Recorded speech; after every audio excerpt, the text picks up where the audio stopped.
बघा मित्रांनो, मी आलेला सफरचंदा शेतात. हे बघा सफरचंदा शेतात आहे सध्या. हे बघा आम्ही इकडे गहू लावलेला आहे. गहू लावला आणि पाणी त्याला पाणी चालू आहे. ते आम्ही आलो इकडे सकाळून शेतामध्ये.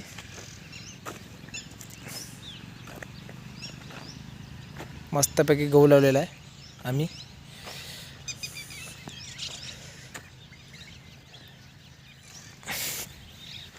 आम्ही पाणी पण लावलं आहे गव्हाला. हे बघा गहू बघा, आपण पाहू शकतो.